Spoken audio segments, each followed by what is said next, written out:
Hello everyone, welcome to this episode of Special Education Dispute Resolution.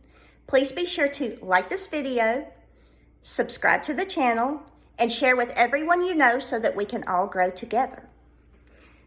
This episode is going to focus on mediation as one of the 4 avenues of dispute resolution under Part B of the IDEA. It is my favorite one. I love it. It is exciting to me.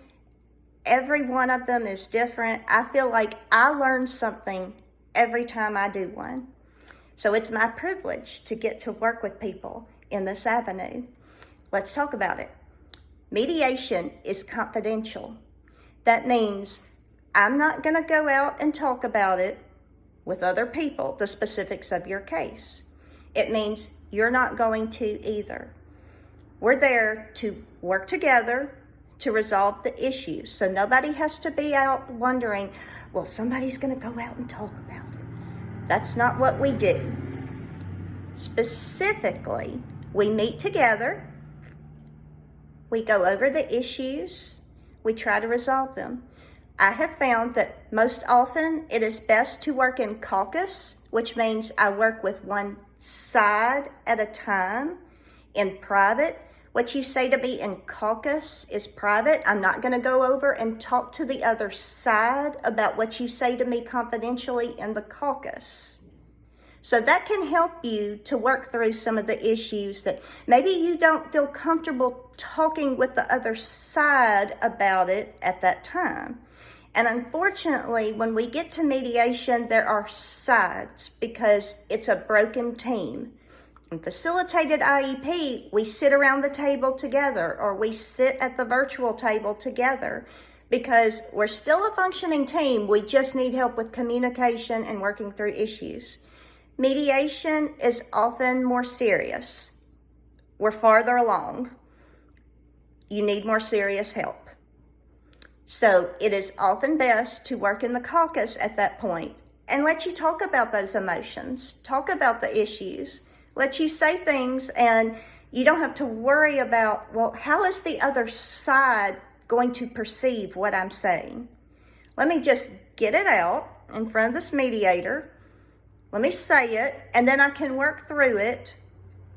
And the mediator can help me present it in a way that works best for everyone. Maybe what I'm saying is, it could be perceived as offensive. Because I have these strong feelings and I want to work on it, but I have to work through it before I can work on it. So I go back and forth with the parties. We talk about the issues, we talk about the emotions, but first and foremost, we talk about how do we need to serve this child? Because that's what's first and foremost, the child. And we have to keep that at the center of our minds and our hearts. So, most of the time, we can come to a resolution.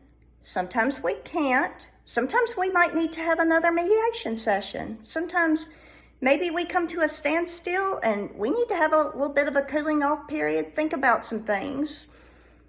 Think about some other options, maybe that were generated. Maybe I just need to take some time. You can do that.